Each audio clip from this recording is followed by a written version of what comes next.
Now it's coding time. Today we're doing Leetcode question 390, Elimination Game. In this question, we're given a list of elements, 1, 2, 3, all the way until n. We first eliminate every other element from left to right. And then we eliminate every other element from right to left.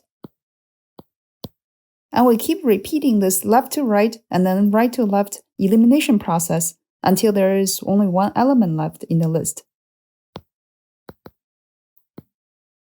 The goal is to find out who the last element is when n varies. First, let's observe this case. When there are 2k elements in the list versus there are 2k plus 1 elements in the list. So the first round of elimination is always from left to right, and we eliminate every other element. And from this, we can see that the first left to right elimination is essentially getting rid of all the odd numbers in the list. So after this round of elimination, what is left in the list is exactly the same.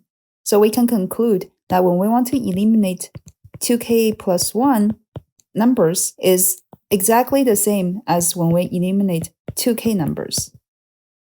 With this important conclusion in mind, now we can just focus our energy on solving the case when there are an even number of elements in the list. Given this input, after the first round of elimination, we're left with 2, 4, 6, 8, 10. And these numbers are exactly 2 multiply 1, 2, 3, 4, 5. And now we have to find out who is the last element left when we run the elimination game from right to left first on these 5 elements.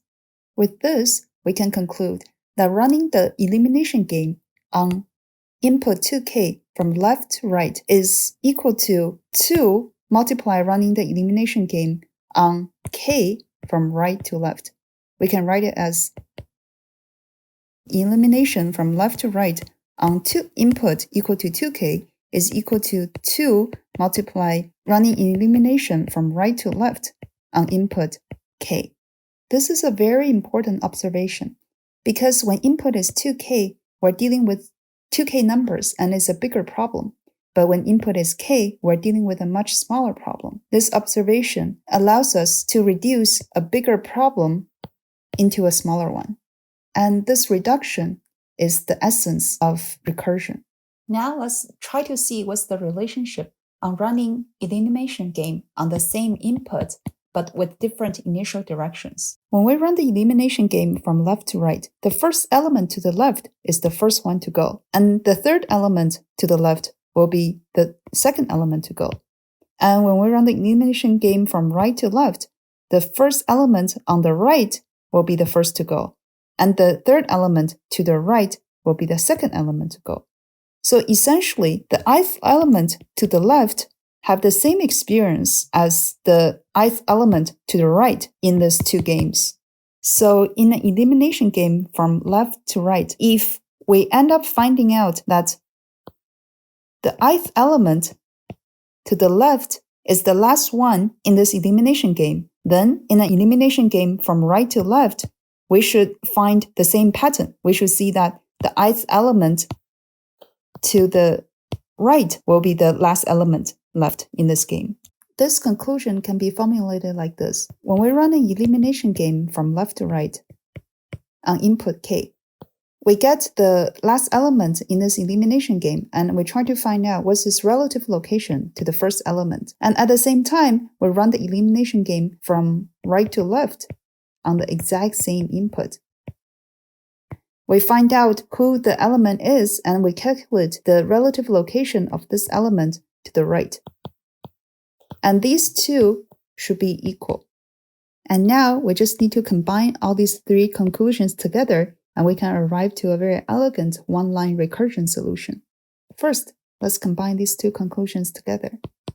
We have left when input is 2k is equal to 2 multiply from right to left and with half of the input. And we see from here that running from right to left with half of the input is equal to k minus from left to right on half of the input plus 1.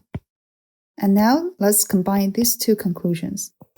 When we have 2k plus 1 input will be equal to, as if we just have a 2k input, and that will be equal to this guy as well. And one thing that is very interesting to notice is that 2k divided by 2 is equal to k. But 2k plus 1, if we do an integer division, is also equal to k. So these two formulas can be combined to be, when we have input n, we can reduce it to n integer divide 2 minus running the same function, but on half of the input plus 1. And this is our recursion function. Another important thing about recursion is that we have to define a base case. So over here, the base case is when n equal to 1. So when n equal to 1, we only have one element in the list. So the result will just be 1. Now we can code it up. Let's say that we want to return 1 when n is equal to 1. That's our base case. Otherwise, we do a recursion.